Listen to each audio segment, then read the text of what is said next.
I never thought I'd be the guy posting about this kind of thing. I always saw myself as the steady, reliable one, definitely not the type to get wrapped up in a mess like this. But here we are. My name's Mike, I'm 34, and I've been married to Jessica, who's 29, for 5 years. We met in college, got married shortly after, and everything seemed picture perfect. At least, that's what I thought. Jessica's the kind of woman who turns heads. She's stunning, with long blonde hair, green eyes, and a body that still makes me do a double take. People always told me I was lucky to have landed someone like her, and I won't lie, it boosted my ego a bit. But deep down, I didn't just love her for her looks. Jessica was funny, charismatic, and made me feel alive in a way no one else ever had. For the first few years, everything was great, or so I thought. We had an amazing connection, the sex was fantastic, and we never really fought. But lately, things had changed. I should have noticed it earlier, but when you're in the thick of it, you tend to overlook the red flags, right? She started acting distant, less interested in hanging out with me, more focused on her phone, and spending way more time with her friends or at work.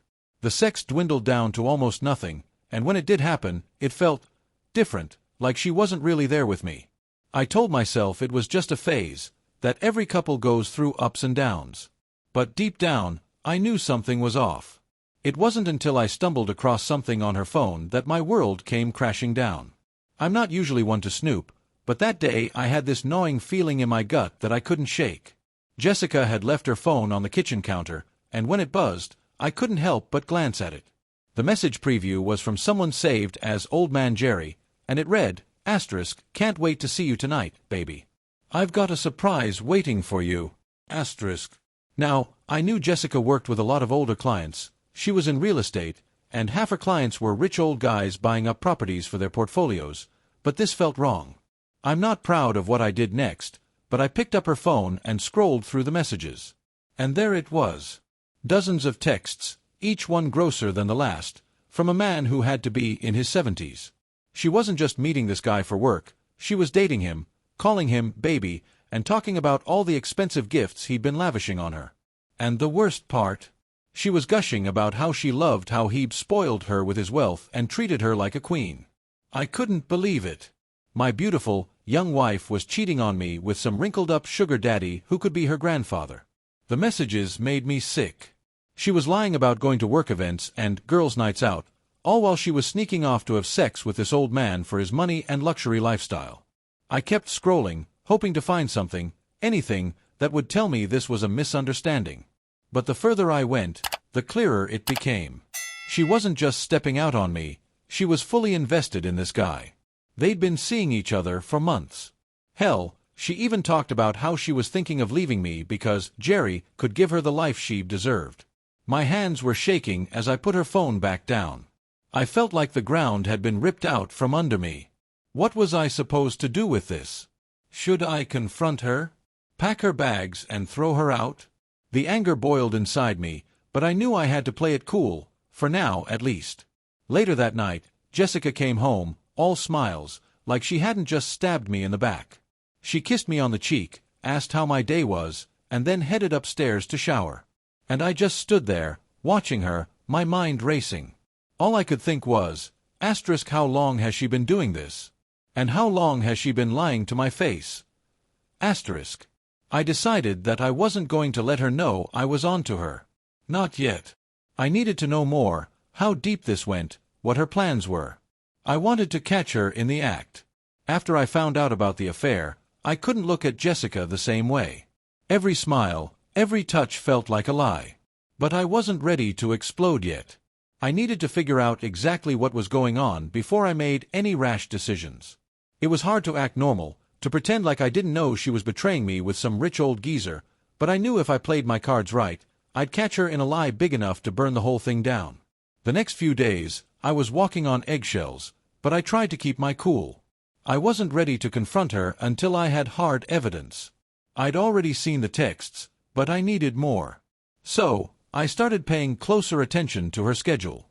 When she said she was going out with friends, I casually asked, "Oh, which friends?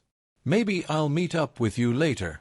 Her eyes darted around as she stammered out some bullshit excuse. That's when I knew I had her. She started working late more often, which made things even easier for me. I installed a GPS tracker on her car. Yeah, I know, it's a little extreme, but at this point, I didn't care. I needed to know where she was going when she said she was showing houses late at night. A real estate agent working at 10 p.m.? Please. Sure enough, the tracker led me straight to the guy's mansion. And when I say mansion, I mean this place was huge, gated, sprawling property, luxury cars in the driveway. Everything screamed money. It all made sense now. Jessica wasn't just cheating for the thrill. She was cheating for this, the wealth, the luxury, the lifestyle I guess I couldn't give her. One night, I couldn't resist and parked a block away to watch. Her car was there, right in the driveway. I watched her go inside like she was walking into her new life, leaving me behind without a second thought. My heart pounded in my chest, my palms were sweaty, but I didn't barge in. Not yet. I wanted to catch her red-handed, but I needed the timing to be perfect. The next morning, I acted like everything was normal, even though the sight of her made me sick. She was wearing a brand new necklace, probably a gift from her sugar daddy. When I asked where she got it, she smiled sweetly and said, "Oh, just a little something I bought myself after closing a big deal." Liar. I was dying inside, but I kept my face neutral, nodding like I believed her. In my mind, I was already putting the pieces together for my confrontation. I wasn't just going to sit her down and accuse her. No, I wanted her to squirm. I wanted her to feel the same humiliation and betrayal I was feeling. It took everything in me to wait for the right moment. I wasn't going to rush this. Jessica had no idea I was onto her, which only made her more careless. A few nights later, she told me she was going out with the girls again. Same excuse as always. But this time, I had my plan set. I told her, "Sounds good. Have fun." I even smiled, like the sucker she thought I was. As soon as she left, I waited for a bit before following her. Sure enough, she didn't head to any bar or restaurant in town. Her car made its way to his mansion again. That was it. I knew tonight would be the night I'd confront her. I pulled up a block away, just like before, but this time I wasn't there to sit and watch. I had the tracker, the messages I'd saved from her phone, and every lie she'd told me over the past few months swirling in my mind. My blood was boiling, but I kept it together. I wanted her to feel every ounce of shame that was building up inside me. I got out of my car and walked up to the front gate. Surprisingly, it wasn't even locked. Guess old man Jerry thought his money could protect him from everything. I walked right up to the front door, took a deep breath, and rang the doorbell. A few moments later, the door opened, and there she was, Jessica, dressed in this skimpy little black dress I hadn't seen her wear in ages, with a necklace glinting under the porch light. Her eyes went wide the moment she saw me. "Mike, what are you doing here?" she stammered, her face going pale. I gave her a smile. "Oh, I just thought I'd drop by and see how your girls' night is going. You know, check out the mansion and meet the guy who's been keeping you so busy." She blinked, clearly panicking. "It's not what it looks like," she started to say, but before she could finish, I pushed past her into the foyer. And there he was, lounging on a velvet couch in the living room, sipping on a glass of something expensive. Jerry. Rich, old, and looking every bit as sleazy as I'd imagined. He had the nerve to smirk at me. "You must be Mike," he said, as if this was all just some casual misunderstanding. "Jessica's told me a lot about you." "Yeah, I bet she has," I said, my voice low and controlled, though I could feel the anger bubbling up. "I'm the husband. The guy she's been lying to for months while she's been screwing around with you." Jessica tried to step in, grabbing my arm. "Mike, please, let me explain." I shook her off, my eyes never leaving Jerry. "Explain? You mean like how you're leaving me for this?" I gestured around at the lavish surroundings. "For money. For this lifestyle." Jessica's face twisted, her mask slipping. "Well, can you blame me, Mike? Look at this place. Look at him, he can give me everything I've ever wanted. I'm tired of struggling. I'm tired of living paycheck to paycheck. Jerry treats me like a queen. He's not some boring, broke guy with a dead-end life." That hit me like a punch in the gut, but I didn't flinch. I just looked at her, my heart breaking but my mind clear. "So, that's it. You're leaving me for money."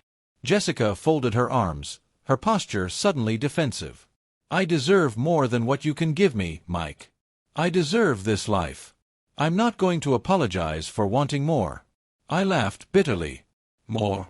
You think screwing some old guy who can barely stand without help is more? You think living off his money is some upgrade? I looked at Jerry, who still hadn't moved from his spot on the couch, looking at me like I was some kind of amusing distraction. You can have her, I said, turning to walk back out the door. She's all yours. But just know, Jerry, she'll leave you too the moment someone with a bigger bank account comes along. As I walked out, I heard Jessica shouting after me, trying to say something about how I'd regret this, how I was nothing without her. But I was done. I walked back to my car, feeling the adrenaline course through me. The confrontation was over. I had nothing left to say. After I walked out of that mansion, I drove around for what felt like hours, my hands gripping the steering wheel so tight I thought I might break it. I couldn't go home, not right away. The idea of walking back into the house where Jessica and I had built a life, knowing everything we had was a lie, was too much. I ended up at a cheap motel on the edge of town, the kind of place where no one asks any questions. I checked in, sat on the edge of the bed, and just stared at the wall. My mind was racing. Part of me felt relieved, like I had finally ripped the bandage off. But another part of me felt hollow, like a chunk of my soul had been ripped out and replaced with nothing. I guess that's what betrayal does to you. It leaves you empty. I didn't sleep that night. My phone buzzed with text after text from Jessica. First, they were frantic. Please, Mike, let's talk. I'm sorry, I can explain everything. Then they turned angry. You can't just walk out on me like this. You owe me a conversation. By morning, her tone had shifted to pity and manipulation. You're nothing without me, Mike. You'll never find someone who loves you the way I did. I didn't respond to a single one. What was there to say? She'd made her choice, and I'd made mine by walking out. The next day, I called a lawyer. I wanted this divorce to move fast. I didn't want to drag it out, didn't want to give her a chance to manipulate me into staying or somehow convince me that this was just a mistake. It wasn't. It was a betrayal, plain and simple. And once someone crosses that line, there's no going back. In the following weeks, things got worse before they got better. Jessica started playing the victim to our friends and family, spinning the narrative that I had somehow abandoned her. Apparently, in her version of events, I was the one who had failed to provide the life she wanted, so of course she had to look elsewhere. It was mind-boggling to hear how far she would go to twist the story in her favor. I lost a few friends in the process. People who I thought would have my back ended up siding with Jessica. She's young, Mike, they'd say, she deserves to live her life. As if that justified her running off with some millionaire fossil. But I also had some who stood by me, who saw through her lies and supported me through it all. The hardest part was telling my parents. They always adored Jessica and thought she was the perfect daughter-in-law. When I told them the truth, that she had left me for an old man with more money than morals, I could see the disappointment in their eyes. Not in me, but in the person they thought Jessica was. They didn't say much, but their silence spoke volumes. It felt like they were grieving too. I threw myself into work to avoid thinking about everything. It was easier to focus on my job than to dwell on the life I thought I'd have with Jessica. The house felt like a tomb, so I eventually moved out and found a small apartment downtown. It wasn't much, but it was mine, and at least I didn't have to walk past the empty side of the bed every night. The memories of her clung to that place, and I needed to shed them. Meanwhile, Jessica seemed to dive deeper into her new life with Jerry. Every so often, I'd hear about her flaunting her new relationship, showing off the latest gifts or trips he was giving her. They were jet-setting to Europe, driving luxury cars, living the life she'd always dreamed of. And good for her, I guess. She'd made her choice, and now she was living it. But here's the thing, it didn't hurt as much as I thought it would. Sure, I was angry. I was heartbroken. But over time, I realized that Jessica had always been chasing something superficial. It wasn't about love or connection for her, it was about status and money. And yeah, she might be living in the lap of luxury now, but I couldn't shake the feeling that she'd end up miserable anyway. You can't buy loyalty, And I knew Jerry wasn't the last guy she'd latch onto. A few months passed, and I was finally starting to feel like myself again. The divorce papers were signed, and I'd settled into a new routine. I wasn't exactly thriving, but I wasn't drowning in the wreckage of my marriage either. I guess that's what healing looks like: slow, painful, and filled with small victories. I hadn't heard much from Jessica directly since the divorce was finalized, but that didn't stop her from popping up in my life now and then. Mutual friends would slip in comments about her new luxurious lifestyle, or I'd see a picture of her with Jerry on social media, all decked out in designer clothes, sipping champagne on some yacht. I'd scroll past it, my emotions somewhere between disgust and pity. She was living her dream, sure, but it was all so fake. Then, out of nowhere, the twist I never saw coming, Jessica showed up at my apartment. It was a Saturday afternoon, and I was just lounging around, trying to enjoy a rare moment of peace, when there was a knock at the door. I opened it, and there she was, Jessica, standing in front of me with tears in her eyes, looking nothing like the glamorous woman I'd seen in all those photos. She was a mess, her makeup smudged, her hair disheveled, and she was holding a small suitcase. "Mike, please. I need to talk to you," she said, her voice cracking. I stood there, stunned. What the hell was she doing here? I hadn't seen or heard from her since we finalized the divorce. Part of me wanted to slam the door in her face, but I couldn't deny the curiosity gnawing at me. Something had happened. "Why are you here, Jessica?" I asked, my tone cold. She started crying harder, her tears falling freely now. "I made a mistake, Mike. A huge mistake.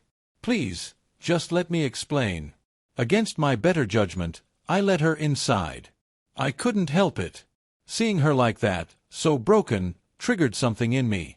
Maybe it was the leftover feelings from the years we spent together, or maybe I just wanted to know what could have possibly gone so wrong in her perfect little fantasy life. She sat down on my couch, sobbing, and I stood across the room, arms crossed, waiting for her to explain. "It's over," she finally said through her tears. "Jerry, he dumped me." I raised an eyebrow. "He dumped you? After everything you gave up to be with him?" She nodded, wiping at her face. "He replaced me. With someone younger.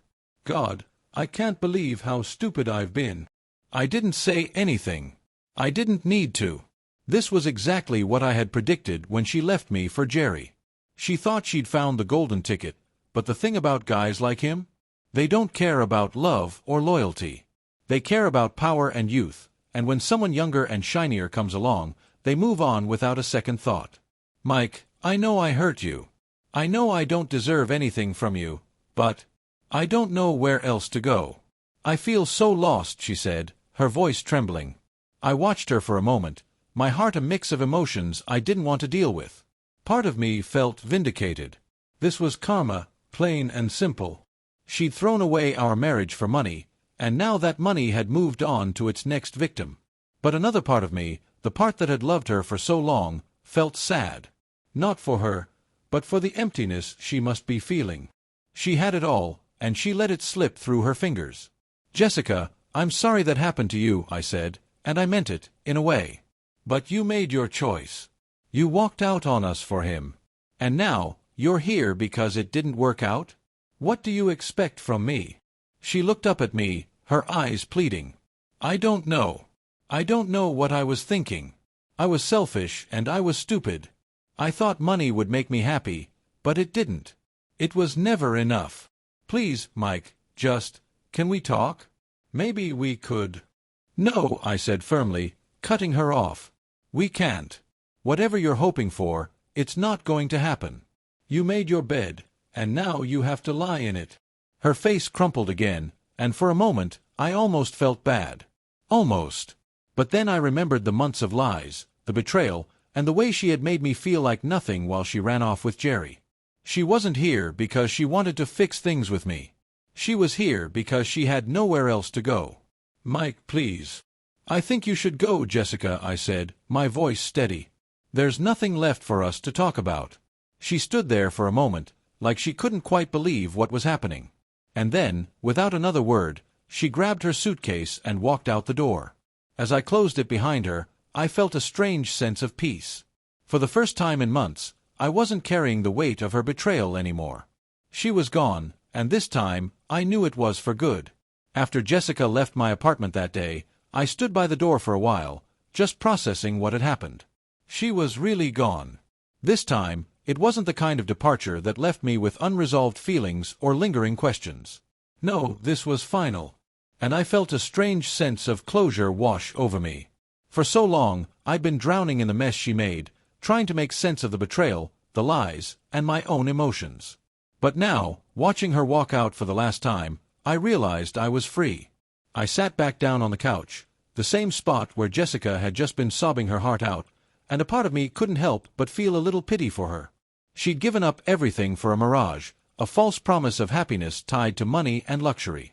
And now, she had nothing.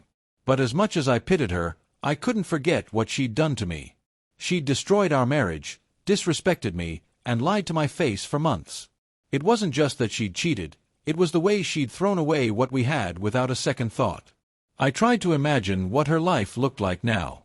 She didn't have Jerry's money anymore, and I knew her lifestyle would come crashing down fast. She had no real friends left.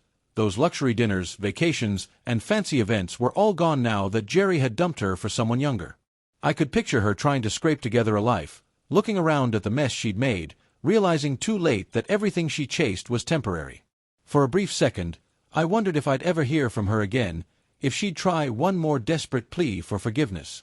But I knew that chapter was closed. I wasn't angry anymore. Not really. The hurt had run its course, and now all that was left was the reality that we were two different people, heading in opposite directions. I started focusing on myself. For so long, I had allowed my world to revolve around Jessica and the devastation she'd left behind. But now, it was time to rebuild. I reconnected with friends I had pushed away during the chaos of the divorce, spent more time with my family, and even picked up some old hobbies I'd neglected over the years. Slowly, I began to feel like my old self again, the guy I was before all of this craziness. Work became a refuge for me. I poured myself into my career, not just to distract myself, but because it felt good to accomplish something that had nothing to do with Jessica.